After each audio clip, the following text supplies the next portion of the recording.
Thanks to these comments, we have a new video. And I want to start off with Grubs here, and they're saying, I'm kind of disappointed I'm not getting the 50th negative video on a pre-release demo in my algorithm. You're welcome. But we are going to go down to this comment by Liz Wren Gaming, which they did a really nice breakdown of all their thoughts, the cons, and the pros. So let's go there. They start off with, there's a lot of things I don't like, but some I do. And the list starts here. Health regeneration rather than medkits. And I'm really with you on this one. I feel like Reach and Halo Combat Evolved felt different because they had this mechanic, and it's okay even if the games got rid of that. It kind of makes sense from a technological standpoint too, but I like that they had it in there. It made it feel different, and it's okay if that happens from time to time. I want to see a progression of change, but making it more homogeneous like this, I don't know. It does streamline some of the dated features, but I also like that it's a little dated, a little different than the rest of the Halos. The next point on this comment is Infinite Elites, Grunts, and Jackals. I'm guessing they're referring to the character models or maybe how they behave. I'm unsure if that's what it is, so we're just going to move on to the next one. Hit markers rather than damage indicators. I didn't notice this during my reaction that I did. That video will be linked. So I'm going to, after I'm done reading these comments, I will go into that one with a little bit more scrutiny and see if I can tell what they are talking about. So the next point is Forerunner structures are generic sci-fi look rather than ancient brutalist weathered look. I love genetic sci-fi. I know it's a typo and you write comments fast, but I love that. Now, I've got a video coming up. I'm unsure if it'll be out before this one or after because I'm doing a bunch of videos at the same time. I have an optimistic counter to this overall point, so I'll leave that as it is. I'm just happy Halo Studios isn't afraid to make dark corners. I mentioned that in the reaction video a lot. I will say, though, they changed the Forerunner design, especially in the one level we did see fully, or not fully the full level, but the silent cartographer, right? That looks different. And it looks more like future Halo games where they started establishing a certain art style. I'm not against it and I'm not for it. I like the cohesive vision of it, but it does make Halo Evolve seem a little bit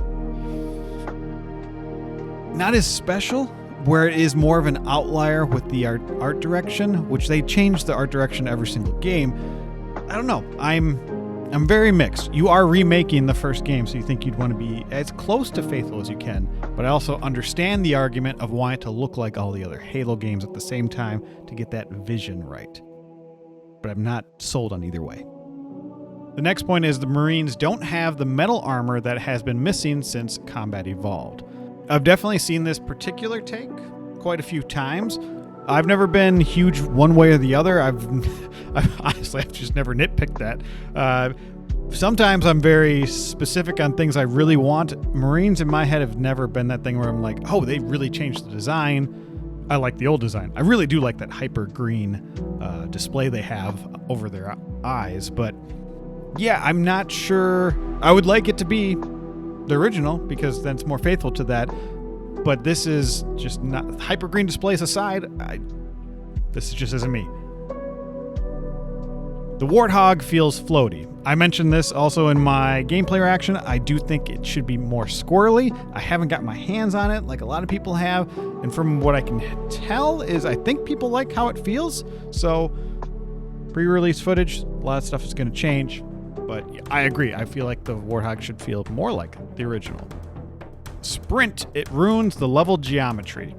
I'm still undecided about how I feel about this entire thing. I feel it's an inevitable thing that's going to happen if you're trying to compete with modern FPS games, but at the same time it does change encounters if they're not thinking about that. If you can just rush around enemies, it changes the dynamic of that. Now, a lot of people have said, well, you technically were sprinting in the old games if you held the joystick all the way forward versus, doing a slower walk if you didn't push all the way forward. Sure, Halo Combat Evolved does feel slow if you pick it up. I still think it feels great to play, but it does feel slower compared to a lot of shooters. So I think this is inevitable. This was going to happen. I like that they have the toggle to turn it off. I'm not saying it's wrong to want a faithful one-to-one remake, but I feel like this was the point that it was going to be added. I think they should get rid of the sprint lines. Like, we don't need the anime, I'm going really fast, especially when you don't go much faster. I did a short explain that, the specific times. Doesn't shave off that much time. You are going faster, obviously, but get rid of the sprint lines. Weapons feel weaker, especially the Magnum. Now, this is, again, that pre-release disclaimer thing, but honestly, I think the Magnum looked pretty good overall. I felt like it looked like it felt strong. So I'm not really sure if I agree with this sentiment in particular. It's really hard to tell, too, from one level. We didn't see all the guns in the game, and we really don't know the difficulty that they were playing on. I'm guessing normal. I don't know. Maybe there's some link somewhere that shows what difficulty they were actually playing on. The only thing I'm really missing is the AR not having the 60 rounds. I feel like that makes the game play feel different. And I wonder with what guns they're adding, 9 additional guns. Maybe it's because they're adding the SMG. I'm not sure, but I do like the just holding down that trigger and blasting those elites. It definitely makes that gun feel weaker and feel different. And I don't know if it fits in as well. A little too much in environment clutter. The counter to this, though, is as much as I love Halo Combat Evolved, in the art direction, the art style, I do want this to live up to its fullest potential with the diversity of biomes. So I want them to have as much vegetation and cool things popping off in the level. Now, that could make it harder as it's an FPS. You don't want to be obscured by all the environment stuff, but maybe they have thought that through in the level design. I'm not really sure if the clutter on the screen helps me as the player, but it does help me as the player being engrossed in the environment. So it's a really double-edged sword. I think I lean towards it's a plus, but the idea of remaking this game and expecting them not to flesh out the environments would be interesting. I just don't think it would happen. And the last one they end on for the negatives is multiplayer and campaign are not together. Big red flag. And this 100%, this is where my stance on it. I'm excited to play this game, but multiplayer should be.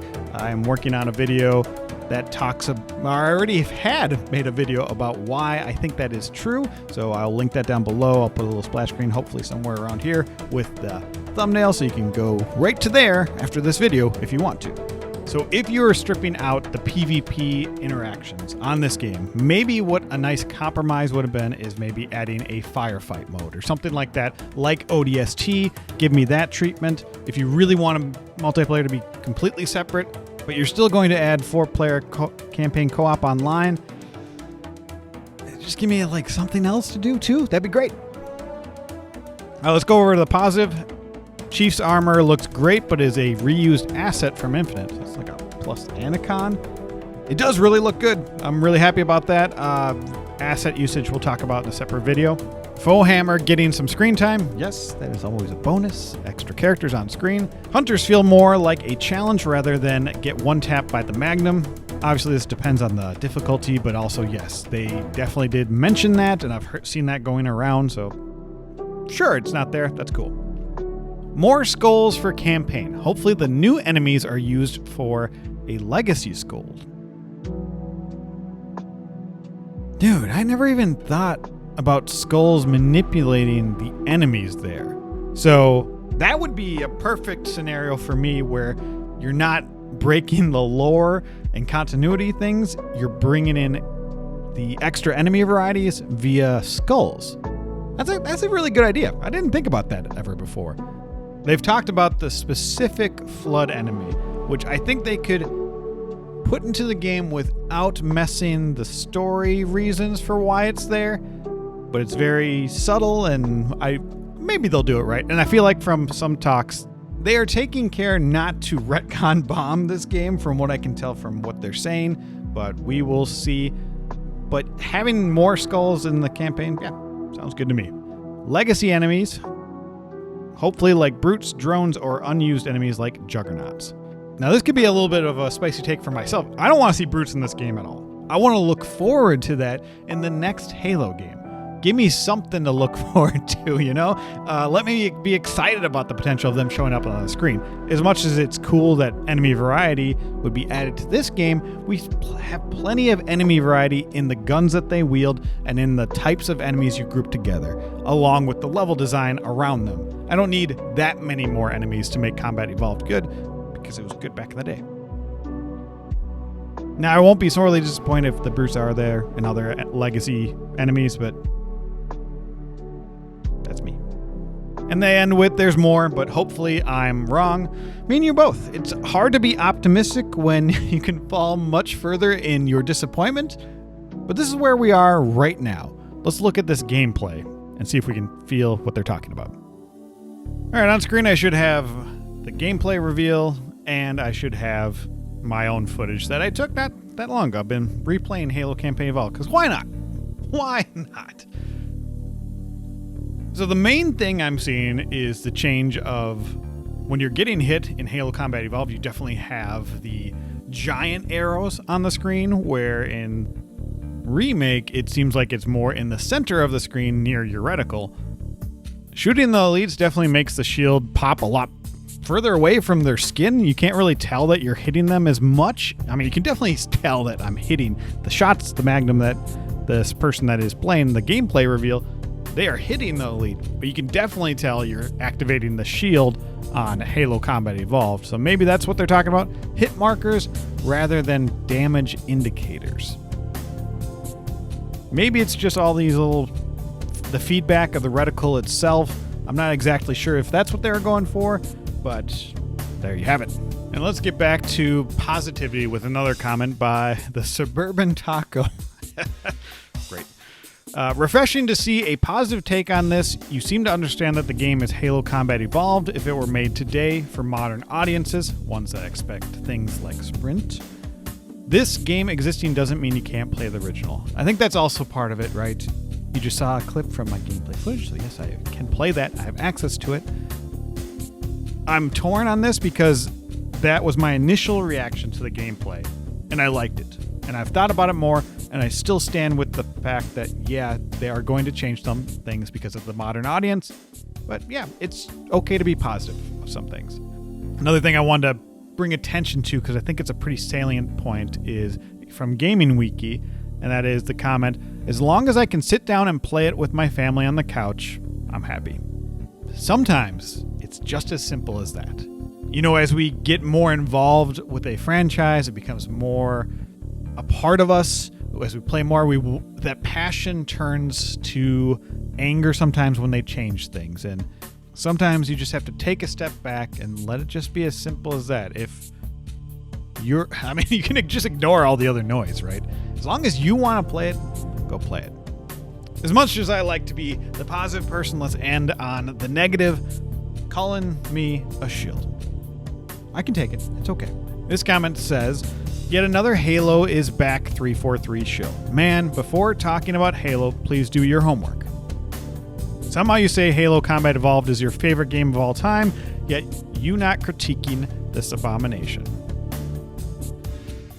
But I said it's one of my favorite games of all time, so please watch the video more closely next time. That'd be great. You don't need to do your homework. If this is your first Halo game ever, you've just played one Halo game, you don't need to play them all to talk about it. Your critique is sound. There's more weight if you put more nuance into it. Again, this was a pre-release footage, and I'm just taking it all in as it comes to me and reacting. That's just how that works. Speaking positively about something doesn't make you a shill. I wish we would get rid of that whole thing. Speaking negatively about something doesn't make you against the culture or whatever nonsense you want to insert. I generally feel like I am more optimistic as a default than a lot of people out there. That's just kind of my nature, and I try and not care. I let that stuff roll off me. That's my own choice. That's just kind of how I view the world, and I like to be a little bit more optimistic. Some people don't like that. That's okay. That's just who I am. And listen, the one thing that sucks about all this, I had a long back and forth conversation with this person. or this AI. I don't even know. They could be a bot. I have no idea. And I thought it was fairly pleasant. Overall, we kind of went back and forth. They were obviously more harsh or whatever. But they reverted back at the very end to this. Bits of Time Media, please stop preaching and just accept that 343 Halo is bad. Why? Why are we going back? Why are we? You're the one that's talking to me too. It's not considered preaching if we're having a back and forth. I don't know. I guess that's me being optimistic. And if they don't like the 343 Halo games, that doesn't bother me at all. I'm okay. I liked most of those games. And if me talking about what I like that I'm seeing, with a huge disclaimer, pre-release footage again, and we're going back and discussing, and you think that is preaching, I feel like maybe your convictions aren't strong enough. You shouldn't take offense that I'm excited about this. You just shouldn't. At the end of the day, that exchange was kind of a waste of time, and that's on me for being optimistic. I knew I wasn't going to change their opinion or anything, but I like having the back and forth. That's why I love seeing all these comments on my YouTube videos. So please keep doing that. I hope you're excited about the future of Halo, but also keep your expectations in check. And if I like what you comment down below in whatever video that is, whether it's a Halo video, an RPG video, whatever it is, you might be involved in the next video, and that could be cool. Just be nice about it. You know, I like the back and forth exchanges. So there you have it. Maybe see you in an upcoming video. That'd be great. And remember, be kind out there.